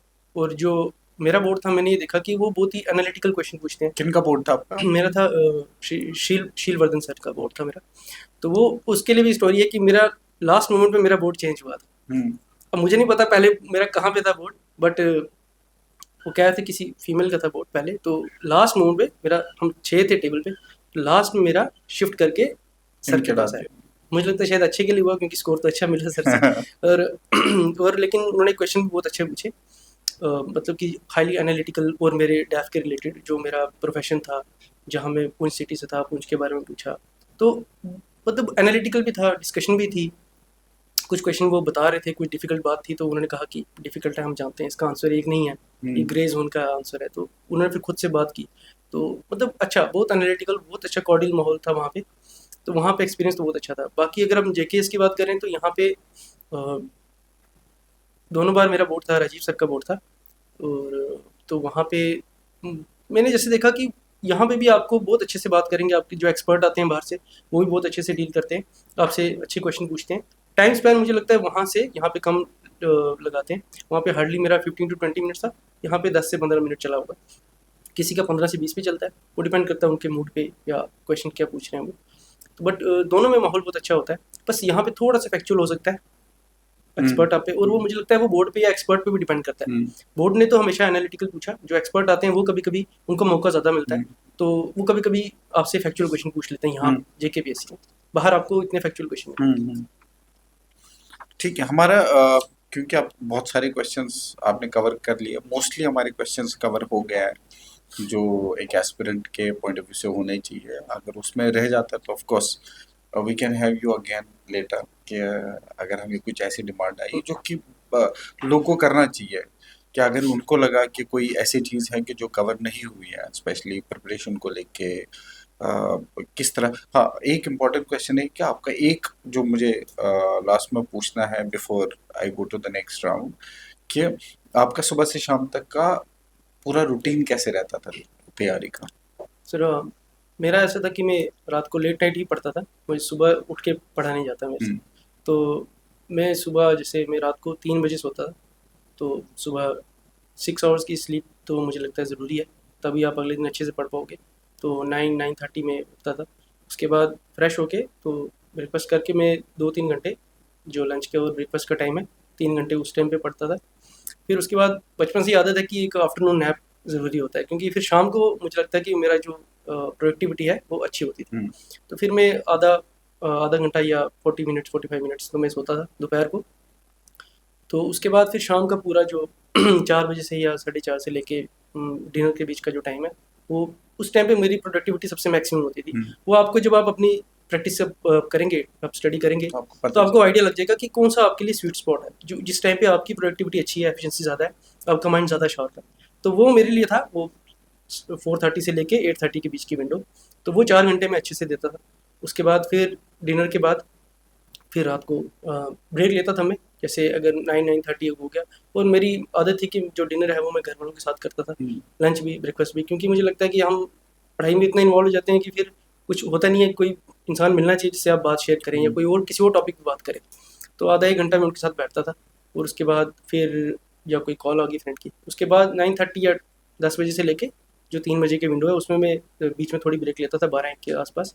कॉफ़ी पी लिया कुछ, तो उसके बाद फिर वापस हो गए फिर नेक्स्ट वो डे रूटीन। वापस। ओके, लास्ट राउंड है हमारा रैपिड फायर राउंड, और इसमें बिना सोचे, शर्त यही है कि आपको ज्यादा सोचना नहीं है और क्विकली जवाब देना है। पहला क्वेश्चन जो मैं पूछना चाहूंगा, पुंछ या जम्मू? पुंछ। पुंछ। डिसिप्लिन या इंटेलिजेंस? डिसिप्लिन। लक या hard work? Mix of both. 80% hard work, 20% luck. Okay. Books या movies? Books. Favourite subject? Polity and economics दोनों। सीसेट या इंटरव्यू? कौन डिफिकल्ट? मेरे क्या लिए सी पार्ट? सेट है। Okay. One thing aspirants waste most time on? So day dreaming. Day dreaming. Okay. One myth about UPSC और state services? कि it's highly impossible, और जो हम स्मॉल टाउन से लोग आते हैं वो कर नहीं सकते, उसके लिए स्पेशल कुछ मोटिव चाहिए, कुछ होना चाहिए आपके अंदर। ऐसा कुछ नहीं है, हर कोई कर सकता है। Great. One mistake you repeated in your preparation? So I am a bit emotional person, I over think a lot, तो मुझे लगता है वो इम्प्रूव करने की ज़रूरत अच्छा, एक ऐसी चीज कोई जो आप विश करते हो कि आपको पता होती जब आप 21 साल के थे? है। आई विश कि मुझे पता होता कि दुनिया में और कितने एवेन्यूज़ हैं। अभी अभी भी तक मुझे इतनी नॉलेज नहीं है, तो मुझे लगता है बहुत कुछ है जो हमें पता ही नहीं है। Career wise? हाँ, जहाँ पे हम अपनी नॉलेज, हम अपने जो स्किल है वहाँ पे यूज़ कर सकते हैं। तो मुझे लगता है वो अवेयरनेस पूरी जे.एंड.के में ज़रूरी है, क्योंकि यहाँ पे और बच्चों से ज़्यादा पेरेंट्स के लिए ज़रूरी है, ताकि वो अपने बच्चों को वहाँ पुश कर ट्रू। सकें। लास्ट क्वेश्चन, फादर और your mother? Brother. Brother. But make sure आज फादर्स डे है, तो आई थिंक आपको फादर्स डे के लिए थोड़ा कंसिडर करना चाहिए। बाय द वे, उनको हैप्पी फादर्स डे, हमारे सारे पिताओं को हैप्पी फादर्स डे। अब मैं आपसे, क्योंकि सारी बातें हो चुकी हैं और थोड़ा क्रिटिकल क्वेश्चन पूछे जा सकते थे, लेकिन क्योंकि अभी नहीं पूछेंगे हम, वो चीज़ दोबारा रखेंगे कि जब हम नेक्स्ट पॉडकास्ट के लिए बुलाएंगे राउंड 2 के लिए आपको, और थोड़ी सी एक्सपीरियंस के साथ कि आपने यूपीएससी के कुछ एक्सपीरियंसेस गेन किए हो, you can share those experiences with us, और तब हम थोड़े क्रिटिकल भी क्वेश्चंस की तरफ जाएंगे। बट मैं अब लास्ट लेग पे आपसे ये पूछना चाहूँगा कि आप क्योंकि एस्पिरेंट्स जो है, बहुत सारे ड्रामास, बहुत सारे चैलेंजेस, और क्योंकि 21 साल के 32 साल के एज के ग्रुप के होते हैं, तो एक वॉलेटाइल सी एज होती है। Nowadays 18 year old starts preparation for these services, तो उन सारे बच्चों के लिए एक मैसेज आपकी तरफ से क्या होगा? मैसेज तो ये रहेगा कि आप जो रिसोर्सेज हैं वो आपकी लिमिटेड होनी चाहिए, रिवीजन आपकी मल्टीपल हो, और आप कंसिस्टेंसी के साथ अपना काम करें जो भी आप कर रहे हैं। और एक चीज़ मैं उनको बोलूँगा और पेरेंट्स को भी बोलूँगा कि जो मैं आई स्ट्रांगली बिलीव कि जो ओवर ग्लोरिफिकेशन है सिविल सर्विसेज की, वो नहीं होनी चाहिए। ग्लोरीफाई अगर हमें करना है तो मुझे लगता है सोसाइटी को सभी फील्ड्स को इक्वली करना चाहिए, चाहे वो साइंटिस्ट हो, डॉक्टर हो, इंजीनियर हो, लॉयर हो, सभी प्रोफेशन को उतनी इंपॉर्टेंस मिलनी चाहिए, स्पोर्ट्स पर्सन हो, क्योंकि किसी भी पार्ट के बिना सोसाइटी जो है वो स्मूथली वर्क नहीं कर सकती। तो मुझे लगता है कि ग्लोरीफाई करने के बजाय जिसमें इंटरेस्ट है उनका उसमें पुश करना चाहिए, ये फैमिलीज़ को मैं कहूँगा। और स्टूडेंट्स के लिए तो ये रहेगा कि एग्ज़ाम में फेलियर्स आएंगे, अप्स एंड डाउन्स आएंगे, डेफिनेटली आएंगे। जिनका फर्स्ट अटेम्प्ट में हो जाएगा, क्या पता आगे जाके उनको कहीं फेस करना पड़े। तो मुझे लगता है कि एक जो आपकी विल पावर है वो आपको स्ट्रॉन्ग रखनी पड़ेगी, आपको होपफुल रहना पड़ेगा लाइफ में, क्योंकि एक उम्मीद आपको कहीं ना कहीं आगे चलाने में बहुत हेल्प करती है। और यही रहेगा कि मेहनत तो करनी है किसी भी फील्ड में जाना, बट एक उम्मीद के साथ, और एक हौसला रखना है कि कोई बात नहीं, फेलियर तो आते हैं बट हम डेफिनेटली एक दिन कर लेंगे अगर हमारी इंटेंशन और डायरेक्शन सही है। एक जो मैं अपनी तरफ से चाहूँगा कि आप एक मैसेज दें, जो हमारे इस पूरे टॉकिंग पॉइंट का सेंटर पॉइंट थे, वो थे आपके ब्रदर, हमारे केपीएस ऑफिसर शिवम। तो मैं चाहूँगा कि उनके लिए आप दिल से जो भी आप बोलना चाहो वो आप बोल दो, हम ज़रूर उन तक ये message as soon as possible पहुँचाएंगे। वैसे तो मैं डायरेक्टली बोल देता हूँ भैया, कुछ बोलना होता ना है ना, यहाँ हमारे साथ शेयर करें आप। बट वही है कि मुझे लगता है कि अगर भैया का सपोर्ट नहीं होता और गाइडेंस नहीं होती तो शायद मैं यहाँ नहीं बैठा होता अभी। और मैं भी, क्या पता, अभी तक मैं तैयारी कर रहा होता किसी एग्ज़ाम की और बिल्कुल डायरेक्शनलेस होता शायद। तो मुझे लगता है कि बचपन से लेके अभी तक चाहे वो इमोशनल सपोर्ट हो, और लास्ट 6-7 साल में फाइनेंशियल सपोर्ट भी, वो हमेशा भैया से मिला है, गाइडेंस भी मिली है। और पेरेंट्स का जो कंट्रीब्यूशन है वो तो प्राइसलेस है, उसको तो हम बोल नहीं सकते कि कम है या ज़्यादा है। बट हर बड़े भाई, हर बड़ी बहन इतनी सपोर्टिव हो कि ज़रूरी नहीं है। तो मुझे लगता है कि I am lucky, I am blessed. तो I am highly grateful to divine and my family and my brother कि उन्होंने हमेशा सपोर्ट किया और हमेशा मुझे मोटिवेट किया। तो आज जो भी है, अगर मैं क्रेडिट डिवाइड करूँ तो 100 में से 33 तीनों का है, और 1% मेरा होगा, बाकी मैक्सिमम उन्हीं का ही है। ये तो आपका बड़प्पन है, मॉडेस्ट है आप, इस वजह से आप बोल रहे हैं, नहीं तो मेहनत का इसमें कोई तोल नहीं सकता कि कितनी मेहनत इसमें लगती है। सो हम बहुत ग्रेटफुल है कि आप आए और इसमें हमें वक्त दिया। बाकी मैं सारे लोगों से बोलूँगा कि जितने भी सारे मैसेजेस, जितने भी सारे ये जो कॉन्वर्सेशन रहा है, ये आप लोग के लिए है, आप लोग के बेनिफिट के लिए है, इसका पर्पज़ यही होता है। हमने वक्त निकाला, इन्होंने वक्त निकाला है ताकि आपको इसका बेनिफिट मिल सके, और इसको ज़्यादा से ज़्यादा उन सारे लोगों तक पहुँचाए जिनको इसकी ज़रूरत है। और हमें नहीं पता होता किस जगह पे क्या, किस चीज़ को क्लिक करें। तो इस वजह से वही पर्पज़ है हमारा कि आप तक ये पॉडकास्ट पहुँच सके। तो मेरी गुज़ारिश है, मेरी रिक्वेस्ट है कि ज़्यादा से ज़्यादा लोगों तक पहुँचाएँ इसको, ज़्यादा से ज़्यादा शेयर करें, लाइक करें, सब्सक्राइब करें, और जिस तरह प्यार देते आए हो, उसी तरह प्यार देते रहें। Thank you so much.